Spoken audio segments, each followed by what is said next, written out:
So, welcome everybody. This is meditation and attachment, the deepening your practice series. It is March 4th, 2021 at 7:35 p.m. Pacific time, and we are in a compassion series. And tonight the topic is compassion for neutral people. Compassion practice, when we do it as a formal practice, is really a training to open the mind, the body mind, to a willingness to hold an empathetic experience of someone else. In Buddhism, it's narrowly focused around the suffering experience of someone else. In English, compassion, of course, means ko means to share, and passion means feeling. And then compassion really means to be able to share the experience of other people's feelings. Um, we talk about empathy in relationship to compassion because in order to experience compassion, it's an empathy-based practice. So the first level is this visceral response to the witnessing of somebody else's physical or emotional pain. The second is this capacity to recognize the facial expressions and body language of someone else and to be able to interpret the meaning as a reflection of their internal state. And then the third is compassionate empathy, where you actually create in your own body a facsimile of the feeling that you experience in their body.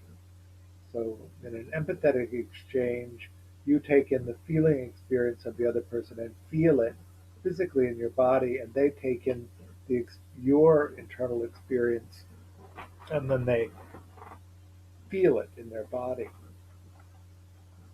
There's a lot of things about that that are important to understand. If you're feeling emotion in your body, that means you have the capacity to feel emotion in the body.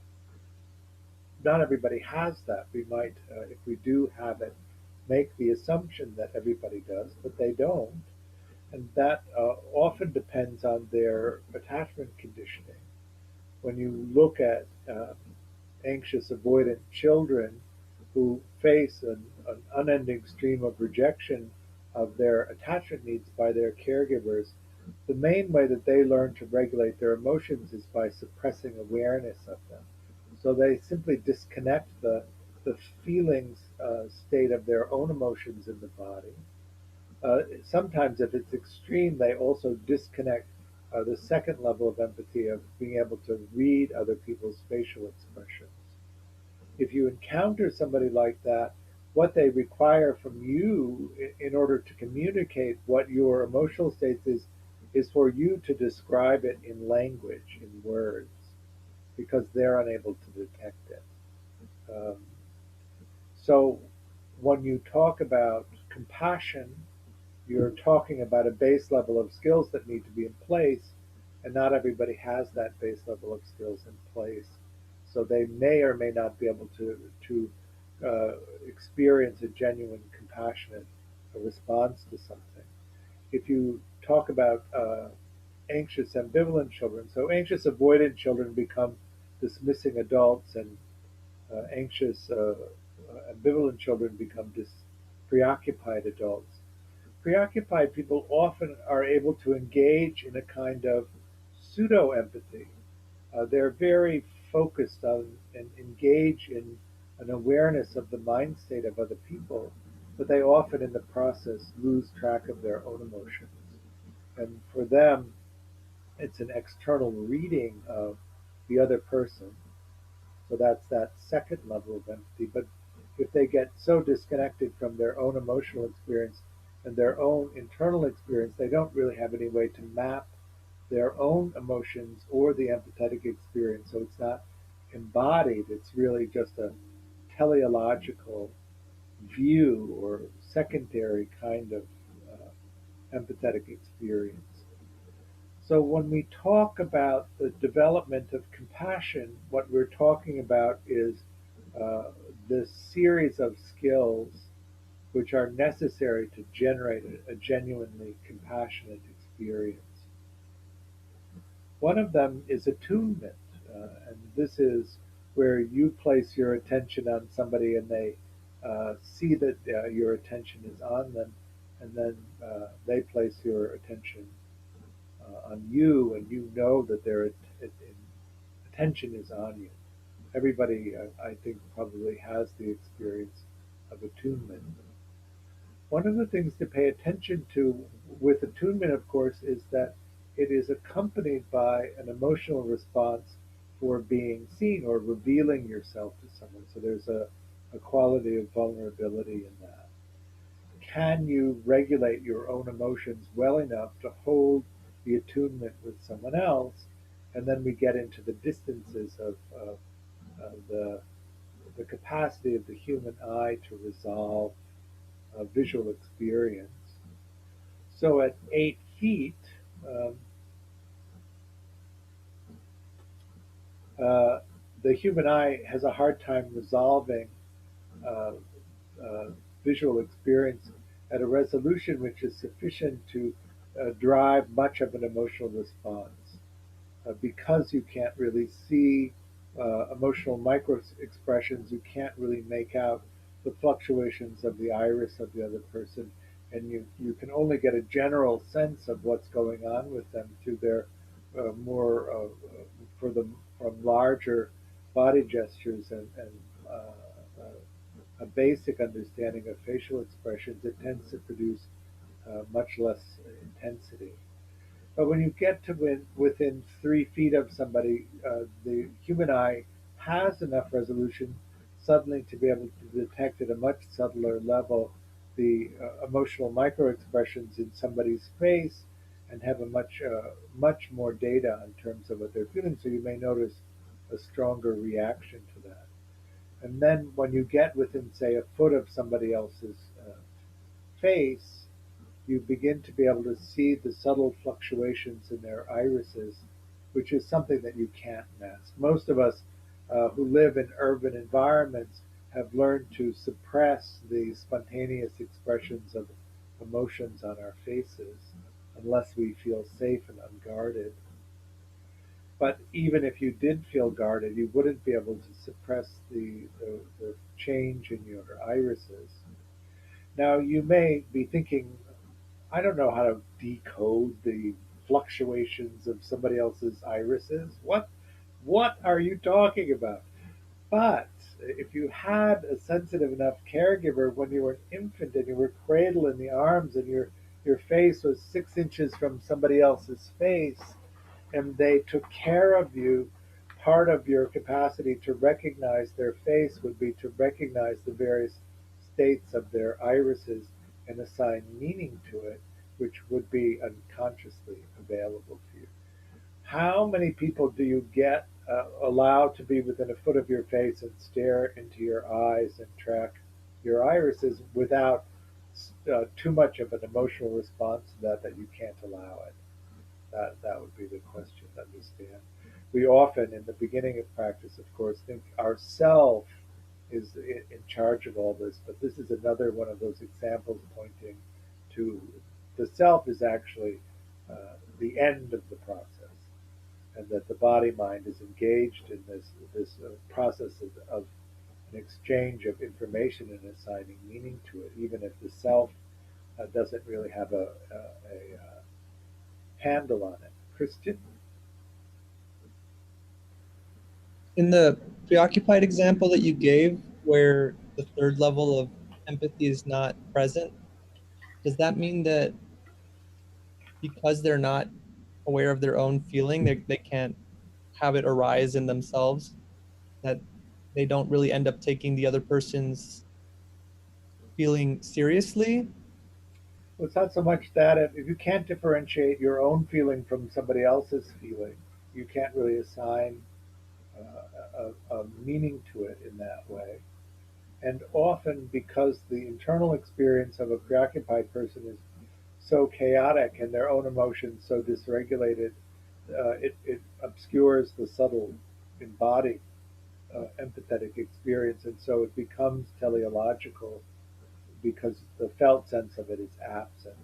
They are very good often at um, identifying body language and facial expressions, but because they don't have a real capacity to compare that to their own and create separation from the other, uh, and because they're often not inclined to actually inquire whether their perception of what's happening is correct, they assign meaning to it based on what their experience of the outer expression is, which would not be what we mean by a felt sense of empathy, where you have the experience, the clear experience of someone else, which is differentiated from your own emotional experience. Does that make any sense? Mhm. The reason I like to point this out is because you can begin to develop all of these skills if you don't have ready access to them. You can begin to develop sensory clarity around emotional experiences.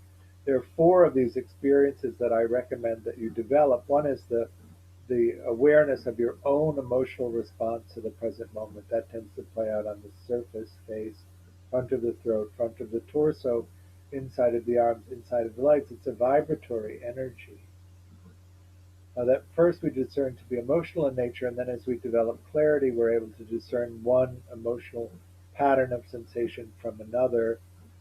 We use the Finnish map of emotions that you can either find through us or on the web that has 40 emotions mapped out on it.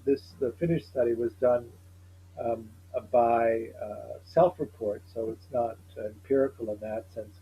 But they just had people draw the patterns of emotional experiences that they had, and then they layered hundreds of these drawings over each other, so that you have these spreads of sensory activity and intensity over the body.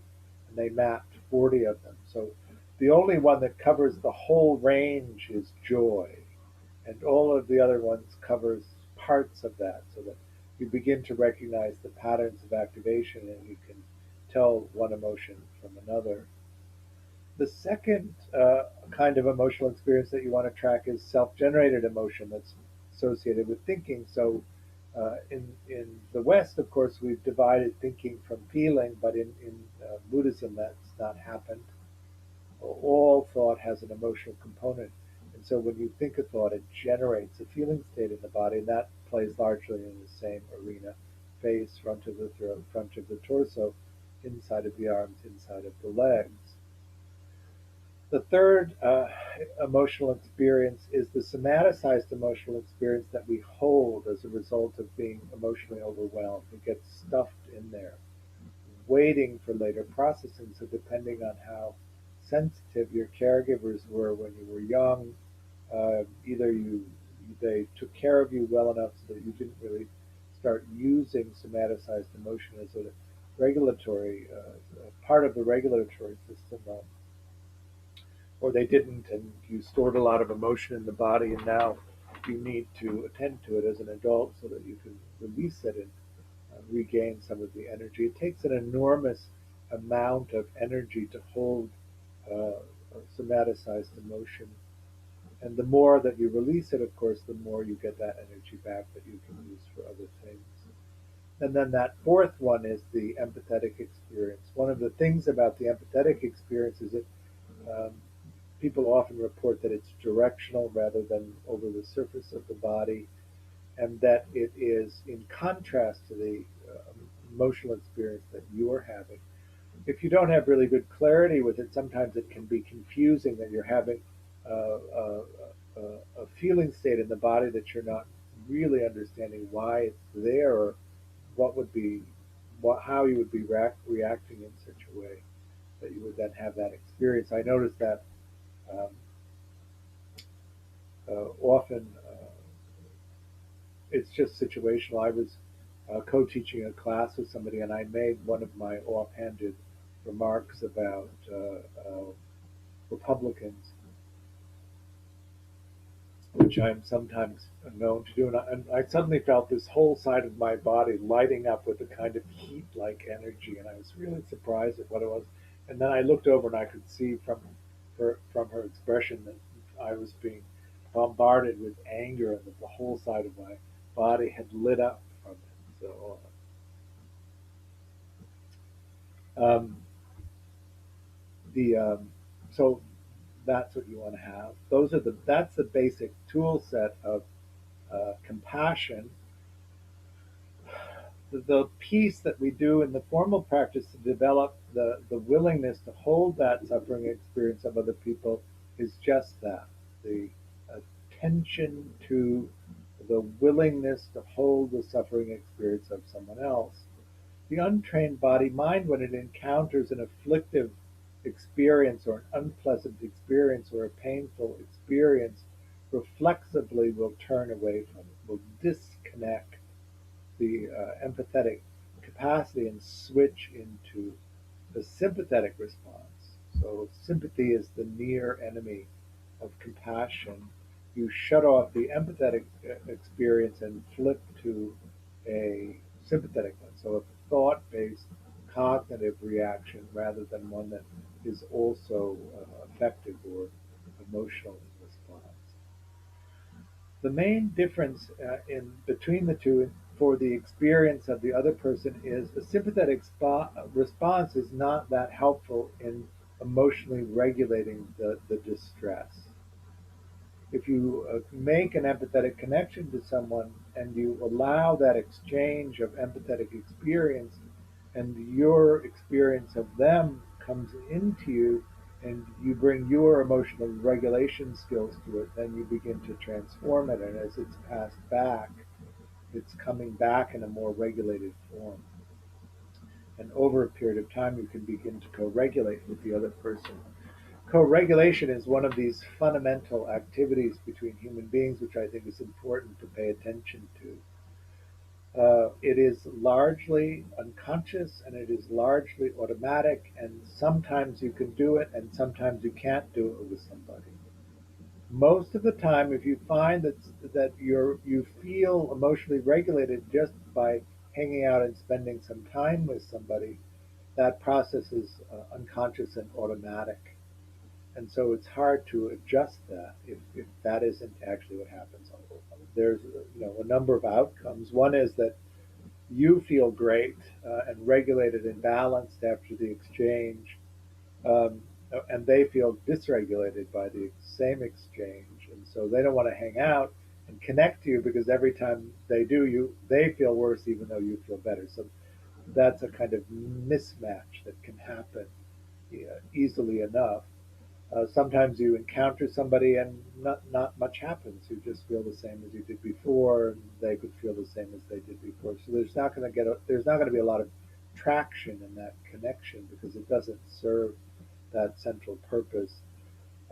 Or you could be dysregulated by them.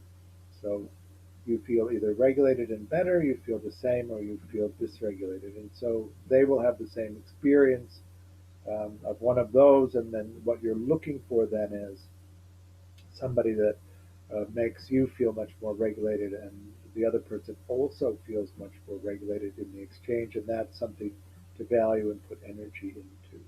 And there isn't a whole lot that you can do about that because it's unconscious and automatic. You just have to pay attention to it.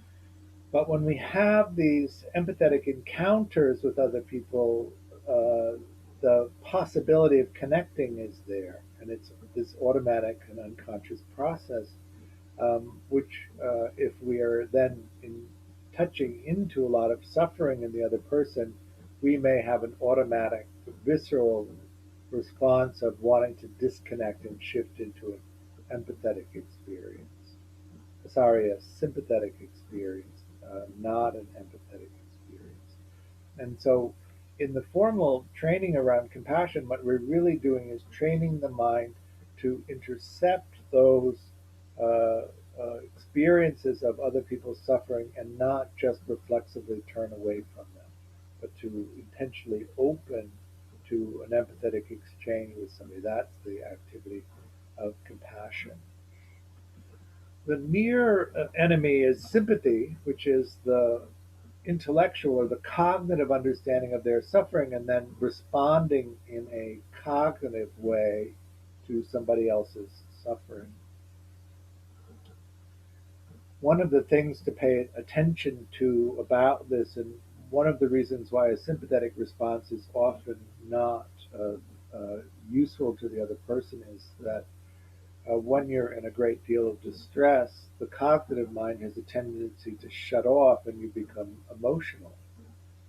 Um, if you come at somebody whose cognitive mind is off and they're emotionally dysregulated, and you're presenting a cognitive based solution to their problem, they're going to feel unseen and uncared for and typically respond pretty negatively to that.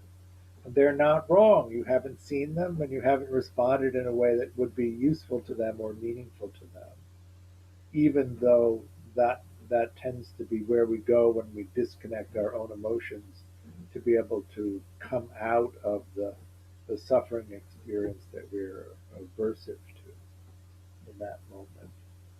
The far enemy of compassion is cruelty. And so sometimes when we feel overwhelmed by the demand for some kind of a response to the experience of somebody else's suffering, we respond by devaluing them, making them unworthy of a response so that we don't have to suffer from the experience of not wanting to do it. Stas? So in formal practice, I'm able to get concentrated and get into the compassion mind state with a person, let's say a difficult person. Then I go out and meet them, and I'm able to connect, but the emotional experience is still overwhelming for me. So it's just snapshots. So this is an interesting point, and and you have the capacity for emotionally regulating the experience of someone else's suffering that you have, and you can meet them in a compassionate response while you have that capacity. But if they begin to overwhelm your capacity to regulate both your emotional experience and their emotional experience, it is actually better to disconnect empathetically and switch into the sympathetic response, even though in that moment you're no longer in the practice of compassion.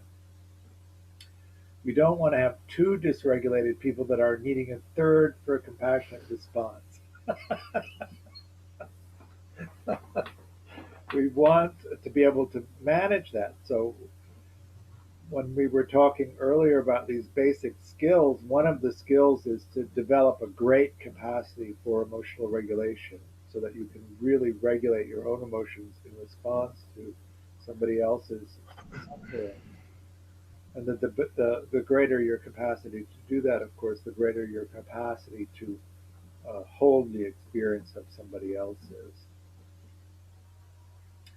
That's an important thing to note, because if you surround yourself with people who have tremendous capacity to emotionally regulate and are willing to hold you in a compassionate container, then you can use that to really explore to the very edges of meaning. You can really take some big risks in your exploration, because if you get totally pulverized, you can crawl back and they'll take you up and be able to hold the full intensity of that distress, and then bring you back into balance, and then of course encourage you to go explore again. If you come at them over and over again with an intensity of suffering that causes them to be overwhelmed and need to disconnect from it, what often begins to happen is this unconscious limit placing. They begin to discourage you rather than encourage you from exploring, so that you can not, so that they don't have the burden of having to be overwhelmed by your experiences when you come back. So it's a great favor that you do yourself in order to hold a real intense experience so that you can go explore. And it also is very serviceable to the people that make up your secure base, because they can hold the intensity of experience when you come back, and it makes a better collaborative exchange.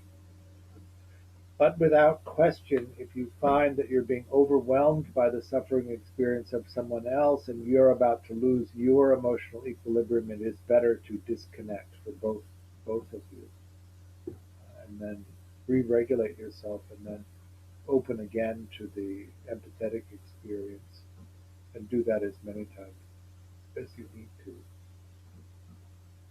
that all making sense? So I'm laying this out here in this way because we're now talking about neutral people as the topic, practicing for neutral people.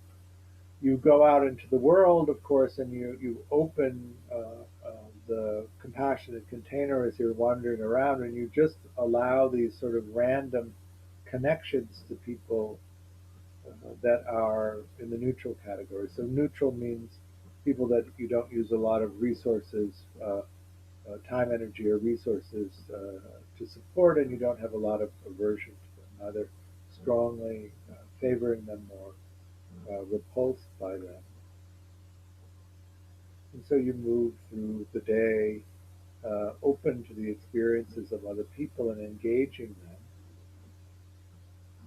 them. And you know, who is it that you encounter, and then how do you manage that experience, particularly in the politics of our time and this COVID period. Um,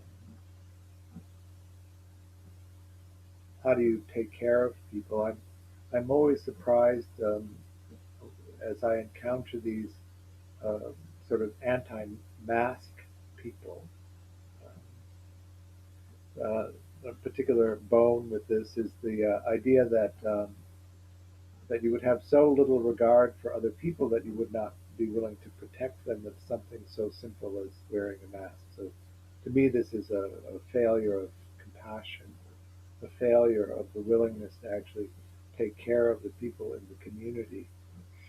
Um, Whether you think that you can get it or not, or whether you think that you're vital enough to survive getting it, if you get it and you pass it to other people who are not as vibrant and capable of surviving it as you are, is that not the responsibility that you have in holding a compassionate space for the whole community? Um, so this is part of this, I think, opening and understanding to really you're part of this community, and we live together. We're human beings in these bodies that are designed to be in complex social engagements. You really cannot explore to the extent that you need to find meaning if you're not safe, if you don't feel safe in the world. This is part of that responsibility. When you talk about the attachment mechanism, it goes off if you're frightened physically or frightened of emotional abandonment, and it propels you to connect, to reconnect to the secure base that you have. But it also deactivates the exploration mechanism, so that if you go out into the world and the experience of being in the world is one of being fearful, it's already inhibiting the capacity to explore and find meaning. Um, and so part of this uh, process of being and practicing a compassionate response to the community is to take care of the community in such a way that each of us feels a sense of safety being in the world and exploring the world. And we are not relieved of that responsibility for each other, even if we disagree with the points of view that people are maintaining. Even though I find that that kind of response is really unforgivable in terms of the harm that it can cause, I am not relieved then of my obligation to still respond in a compassionate way to somebody who would do that. How do we manage that, right? That's an emotional response that could then interfere with our own capacity then to be able to open and hold the suffering experience of someone else. It is interesting to me then that as your own capacities, as your own skill set to create a compassionate container are limited, the compassionate responses are also limited. And you see over and over again that a large segment of the population falls not only out of the capacity for compassion, but they fall out of the capacity for sympathy, and the responses over and over again are cruelty. So it is this real failure to develop these skills which I feel you are responsible to develop. Um, so why would that be? Sometimes there isn't instruction, or sometimes there's a sense of woundedness. Sometimes there's a sense of uh, suffering, your own suffering that becomes so overwhelming that it clouds the experience of everything else. You get trapped in this fog of your own suffering, and you're unable to respond in a way, really even experience things beyond that experience of suffering that you have. And that would be tending more toward the preoccupied side of things. Dismissing people really just shut down the emotional experience altogether and become very thought based, very logically based. I use the word logic loosely because often the responses are not useful. And if we look at the consequences to the environment of these very logical decisions, these unfeeling decisions over and over again, we see uh, uh, the outcome, which is in some ways threatening to all of us. Remember that this experience of threat turns on the attachment mechanism and shuts down the exploration mechanism. So it becomes harder and harder to find solutions to these problems because you can't see and can't explore in that way. One of the things that is emphasized by this response is that the attachment mechanism divides the world into safe and unsafe. And so if you're constantly activated in your attachment strategy, you're constantly making this evaluation of safe and unsafe, or known and unknown, or my tribe, the enemy, which is what happens over and over again. So you see that it divides by race, which is very distressing, but nonetheless what happens.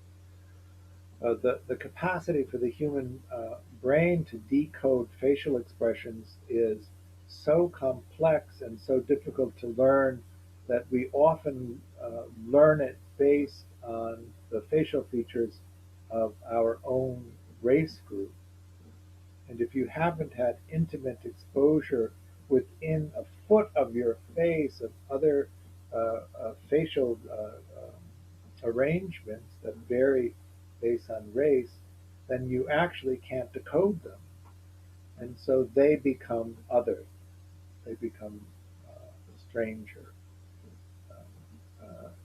If you can't read the facial expressions, the emotional micro expressions on people's faces because you can't decode them, then they become strange and other. One you see, I don't know whether you grew up in the same way that I did, but I grew up in Evanston, Illinois, which is a small, which is a suburb outside of Chicago, and the elementary schools are rigidly segregated by race, and then the middle schools are integrated, and then the high schools are integrated. But the segregation of the elementary schools was rigidly enforced. When I was in fourth grade, this is in the mid '60s, so at the height of the civil rights movement around Martin Luther King. Uh, African American family moved into the school district of the school that I went to, Lincoln School, And on the first day of school,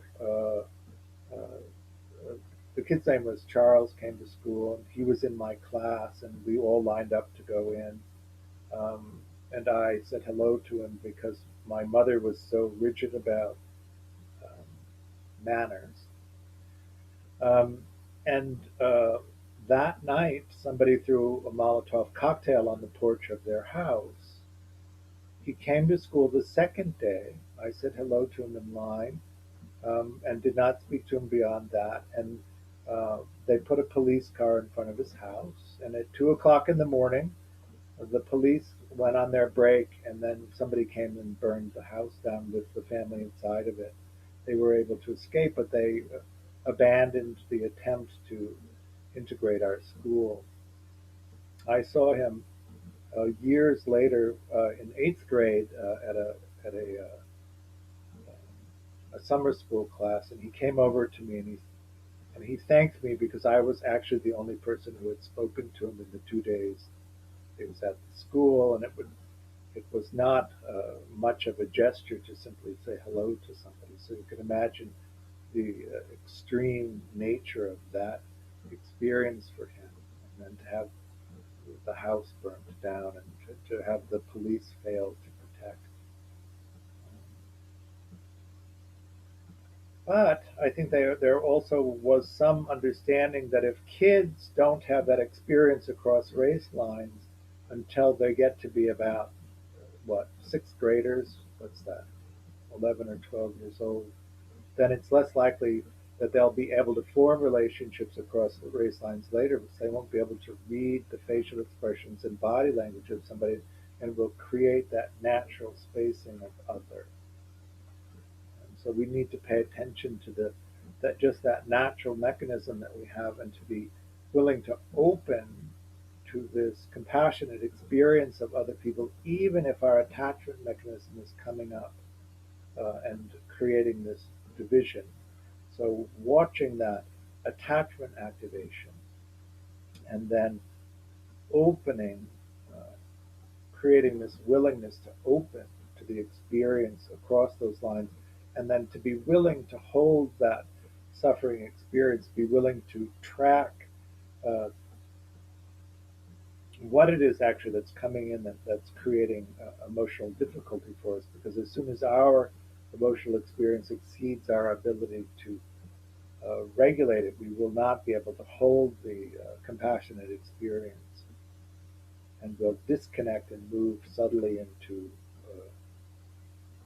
a sympathetic response, or if it's really too much, maybe slip into a kind of cruel response. You ever notice yourself getting angry when somebody's making a demand over and over again that you help them emotionally regulate? Is that all making sense?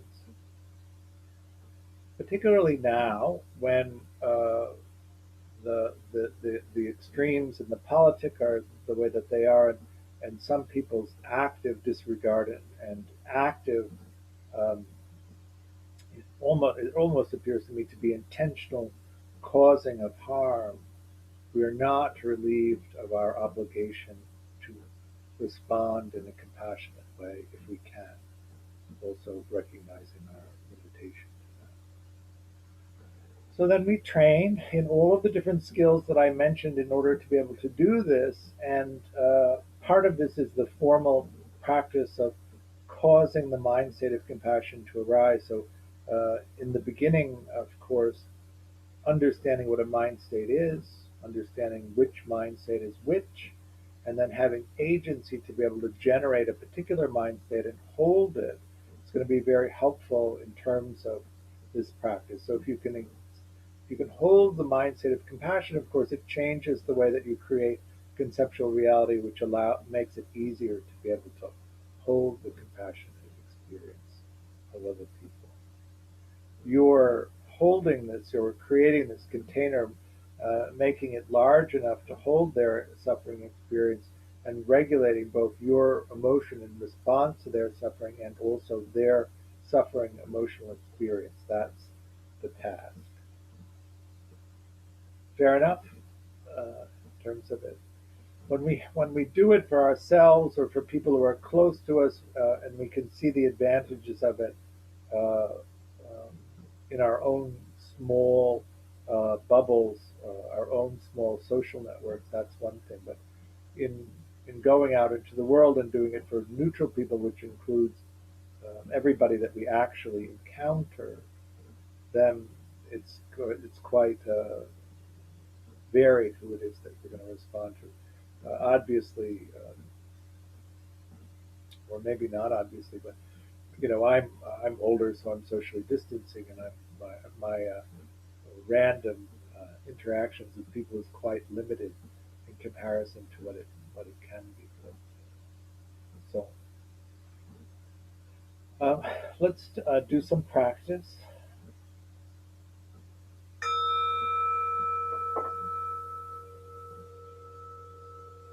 So any comments or questions about what we just did?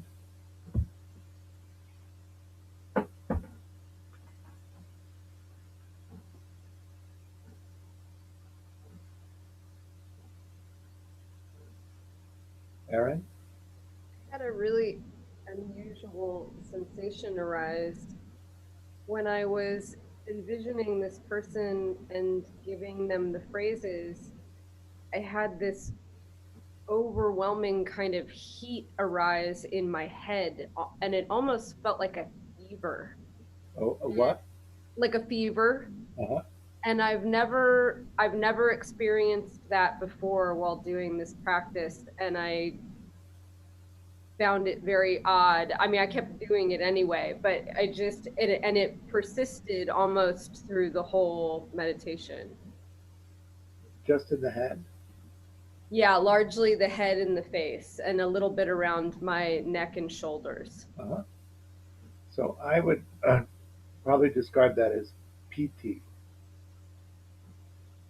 So sometimes as you get more and more concentrated, it tends to localize into just a spot in the front of the head. But many people report that as part of the process of concentrating. Because you're concentrating usually on a view, which is visual, it tends to draw your attention up into the head. Good. Someone else? Suzanne?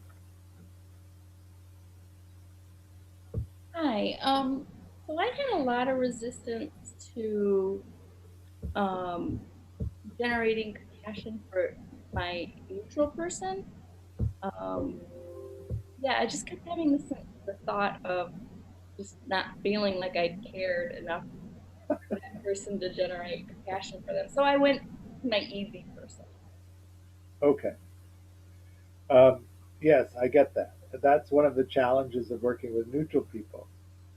Um, Opening to the possibility of caring about them. One of the upsides you get from that, though, of course, is when you go out into the world and you encounter them, it makes each of the encounters a little bit richer, a little bit more meaningful. And so you actually raise the whole quality of meaningfulness in your life that way, as opposed to the reflexive pulling back into a sense of cruelty or judgment about the people around you, which has a tendency to be poisoning much in the way that any kind of anger or cruelty would be poisoning.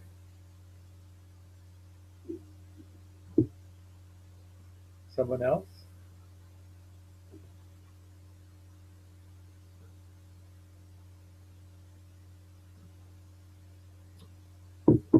Jacqueline? I had a similar experience as Susan. It was hard to stay focused on that person because I just don't know them that well. So it was very hard to keep my attention on them. But as I did, I even though there were a lot of components about that person I didn't know for sure, I could imagine, like that person has a family, that person might experience stress, they have to feed themselves. So I kind of started to get it, kind of fill in the blanks a little bit and just, recalled on the interactions that I had from them, that what I've gained from the interactions and how it's benefited my life, and kind of how they've reacted to me, and how I might try to understand them better. It really did help me because I had some stress between it was actually our office manager here downstairs where, sometimes it's not always a pleasant interaction when you're complaining and they're trying to serve you. It's, Right. yeah, having a more compassionate view. I could kind of see where she's coming from a little bit better and understand how to communicate with her better. So, pointing this out, that the were you able to hold the mind state of compassion? Yes, I was. The more I started to fill in those blanks, the more and more compassion I felt I had towards her. And I almost felt like she's like a sister to me. I almost felt like this sisterly kind of relationship. Closer friend type of consideration. Yeah. So, um, that's good as a preliminary practice, but we really do want to get to a place where we can just hold a neutral person as a neutral person.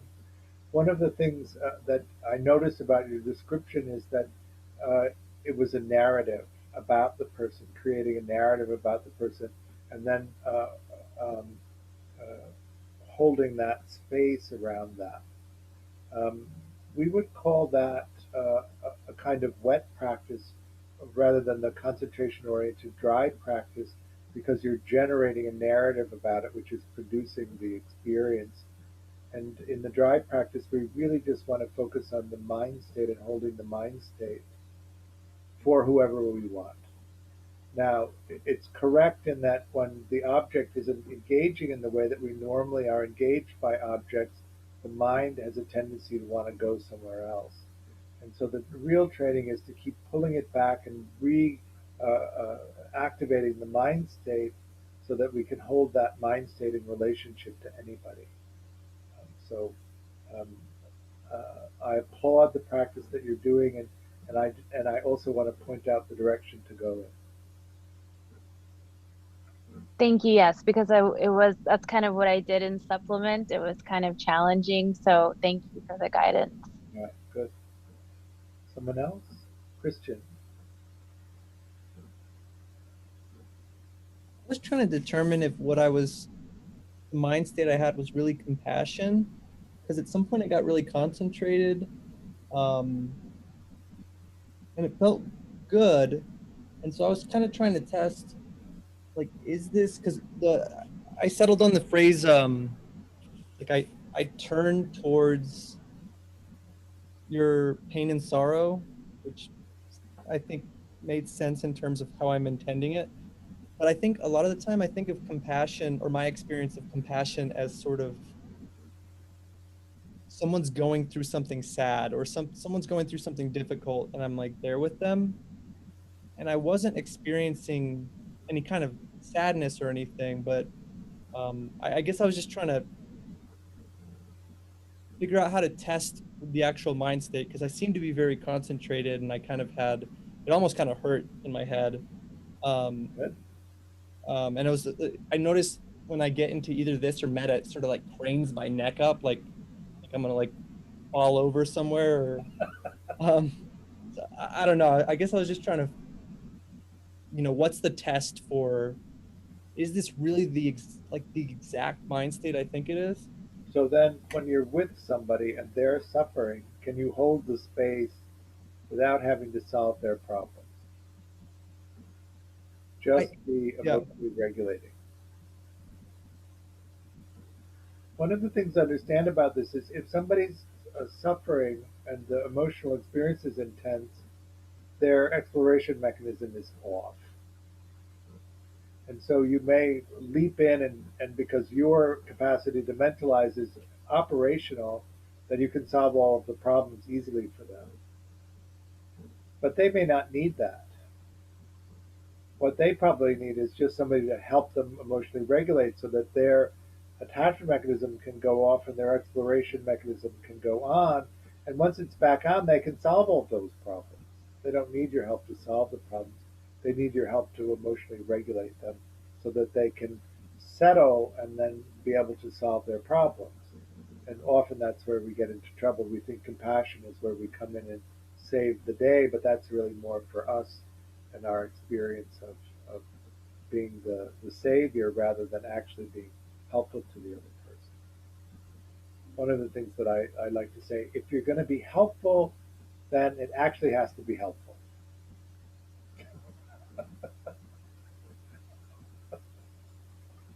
For them, not for you.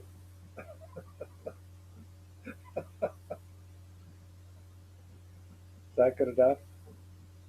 Yeah, so maybe I can really test the mind state out when I'm actually with someone, because I think of like compassion is seems easier for me to understand than meta, in a sort of visceral sense, or like actually doing it. So maybe that'll be the test, is next time I'm sort of with someone, like, can I explore that mind state in the context of actually being with them? Yeah. And just see if you could be with them and help them emotionally regulate. Uh, Humor, remember, is a good test for that.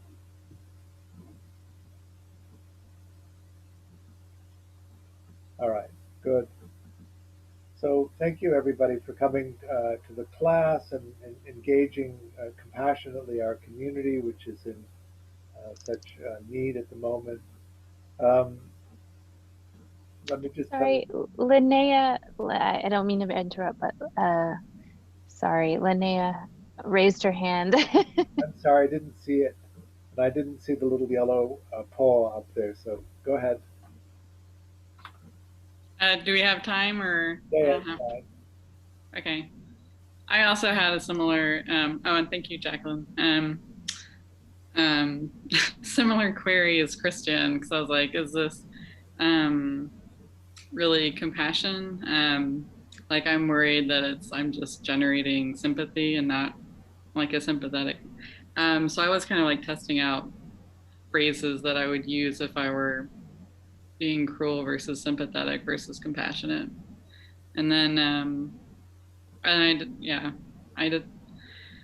In my work, I'm around a lot of suffering, sad people. And when I try to generate compassion in that setting, often it's just immediate. If I actually open, then it's immediately overwhelming Uh-huh. in terms of the visceral experience of their suffering.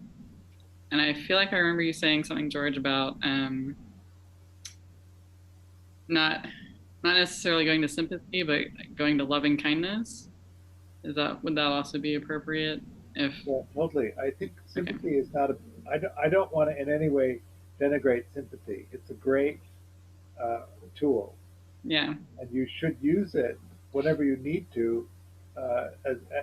And think of it as this rocking back and forth between sympathy and compassion. And you really are doing a service both to yourself and to the other person by not allowing yourself to become overwhelmed by the experience. If sure, you become emotionally overwhelmed, your cognitive mind will shut off, and then you won't be of use yeah, in your work, right? yes, yeah.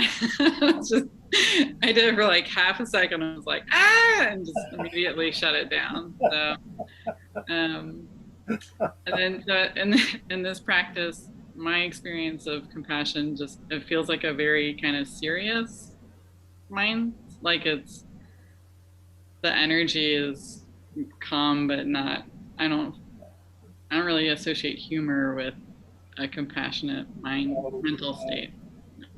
you're always using humor to track whether their attachment mechanism is shut off and their exploration mind is turned back on. Because if you crack a joke and they don't think it's funny, definitely got to go all in on the emotional regulation. But after you've done emotional regulation for a while, and you make a joke, you may find that they're half laughing or they're able to laugh, which means that you are being effective in your emotional regulation and that their cognitive mind is coming back on, which means their capacity to explore is coming back online. So then they're more able to solve the problems or make decisions about things uh, than they were before. And so you can then move into supporting that exploration rather than simply being emotionally soothing. It's just a way of tracking. Okay. Thank you. We do it around here with the meme of the day. There's a competition.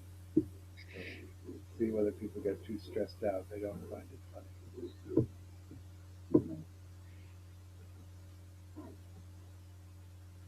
funny. You might like this. The meme of the day yesterday, being that you're in Texas, was uh, imagine a picture of a cowboy crying, saying, "With this damn artificial intelligence, my truck left me.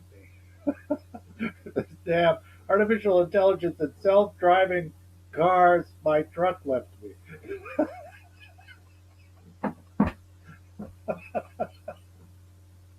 I guess it's smarter than all of us then, because we're still here. So, all right. Thank you again. Um, we have the level two class uh, is starting on March 18th, but uh, I think we're down to like one or two spaces. So if you were actually considering doing it, you should sign up as soon as you can because this it'll be full. And then we'll set up a waiting list for the next class, which will start probably in September.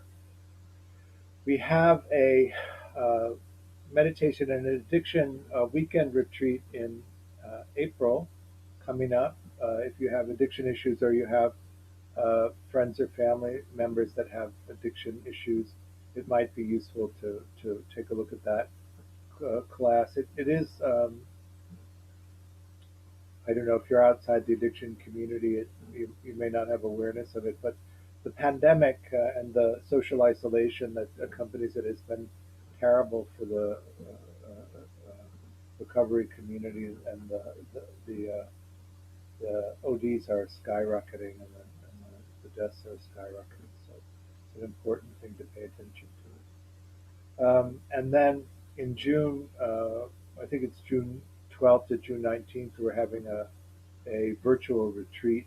So it's Saturday to Saturday.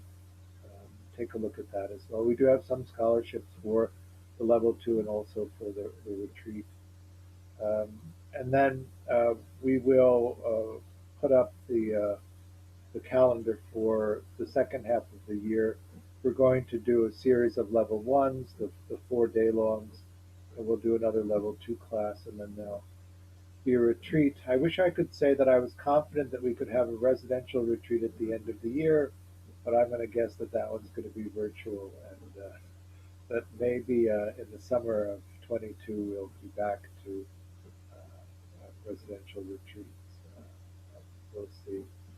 I offer this class on a Dana basis. What that means is that I offer the teachings freely, but then I do hope that you'll make a donation to support me and also to support the work that Mettagroup is doing. You can find a link on the site or maybe in the email that you got. Um, Please make a donation if you can, and if you can't, of course, because of these challenging times, we as a community are very happy to support a space for you to practice. Thursday night, this is Thursday night, so next Tuesday we're going to continue with the concentration practice, and we'll do compassion for difficult people next time. So I think you had trouble with a neutral person. Thank you. Thanks, George. Bye. Right. George, before you go, can I just ask you, how do you deal with like fatigue, like with your mind state? 'Cause lately I've just been feeling like out of it. Even like when I started my practice today, I kind of had these like tunneling kind of feelings of just like it's harder to focus. Do you ever experience just like fatigue? Is it tiredness or sloth and torpor, do you think? Not tiredness. Sloth and torpor. I think that I would probably go with walking meditation, maybe a walking meta meditation. Do you have some place outside that you could do that, or so that's what I would do. Yeah. Yeah, like even I just feel like, oh, I like this feeling of, oh, I don't want to try. I just want to be lazy. So, but yeah, I could try that. Yeah, so that you're going toward kindness. And so do it either for all sentient beings, which is just wide open or expansive, or just do it for yourself. Okay. Yeah, oh, that sounds good. Thank you so much. Alrighty, bye now. Bye.